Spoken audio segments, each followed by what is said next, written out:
Forget Santa Claus, forget the elves, and definitely forget that list of who's naughty or nice, because in the snowy, shadow-draped mountains of the Alps, there's another figure who visits during the Christmas season. A figure far older, far darker, and one you really, really don't want to meet. His name is Krampus. While Saint Nicholas is busy rewarding the good children with gifts and sweets, his ancient counterpart is on the prowl. Picture this, a towering beastly creature, half goat, half demon. His face is twisted into a monstrous visage, with a long, pointed tongue lolling from his mouth. Great, curling horns sprout from his head, and his body is covered in shaggy, dark fur. Instead of a sack of toys, he carries a bundle of birch branches to swat the backs of naughty children. And for the worst of the worst, a large basket or sack strapped to his back, just big enough to carry them away to his lair. This isn't some modern horror movie invention. The legend of Krampus is ancient, with roots stretching back to pre-Christian pagan traditions in the Alpine regions of Austria, Germany, Bavaria, and beyond.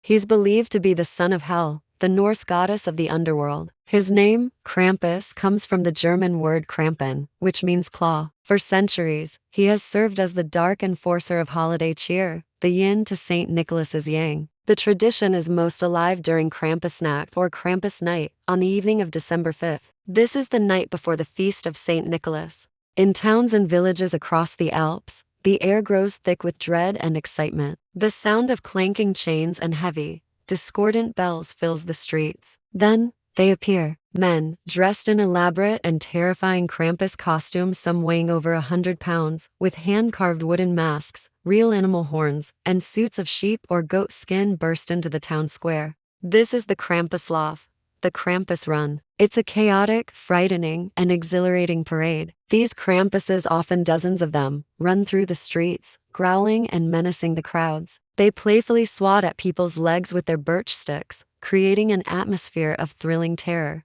It's a way for the community to confront the darkness of winter, to let off steam, and to remind everyone, especially the kids, to be on their best behavior. It's a spectacle of fire, fur, and folklore that has to be seen to be believed. But how did this fearsome figure become so intertwined with the jolly image of Christmas? The pairing of Saint Nicholas and Krampus is a classic example of cultural blending. As Christianity spread through Europe, the church often incorporated local pagan figures and traditions rather than trying to stamp them out completely. So, the wild, demonic Krampus was tamed, in a way, and made a subordinate to the benevolent Saint Nicholas. He became the saint's dark helper, a necessary evil to keep children in line. For a long time, the Catholic Church actually tried to ban Krampus celebrations because of his resemblance to the devil. Governments in the 20th century also tried to suppress the tradition, seeing it as a corrupting influence. But Krampus is stubborn. The folklore persisted, passed down through generations in isolated Alpine communities, a defiant whisper against the commercialization of Christmas.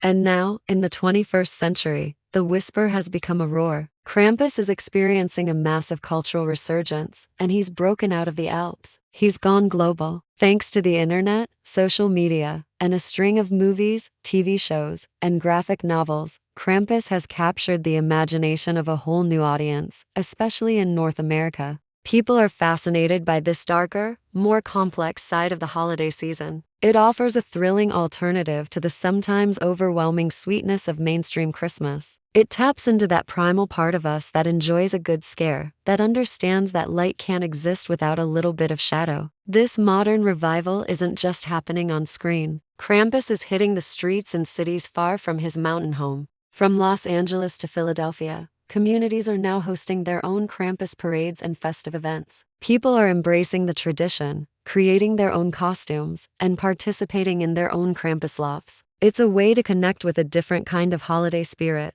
one that's a little more wild, a little more mischievous, and a lot more metal. Social media has been a huge catalyst for this. A quick search for the Krampus hashtag on Instagram or TikTok will unleash a flood of incredible images and videos. The terrifying masks, the chaotic parades, the stunning artistry that goes into the costumes. Memes and viral posts have introduced the Alpine Devil to millions who had never heard of him, turning an obscure folk legend into a bona fide pop culture icon. He's the anti-Santa, the official mascot for those who feel a little bit naughty during the most wonderful time of the year. What does the enduring and now global appeal of Krampus tell us? Perhaps it shows that we crave a balance. In a world saturated with sanitized, commercialized holiday cheer, Krampus offers a raw, authentic, and frankly, more interesting narrative. He reminds us that good behavior shouldn't be taken for granted and that there are consequences for our actions. He is the stick to Santa carrot, the darkness that makes the light of the candles on the tree shine that much brighter. The story of Krampus is a testament to the power of folklore. It shows how ancient traditions can not only survive but adapt and thrive in the modern world.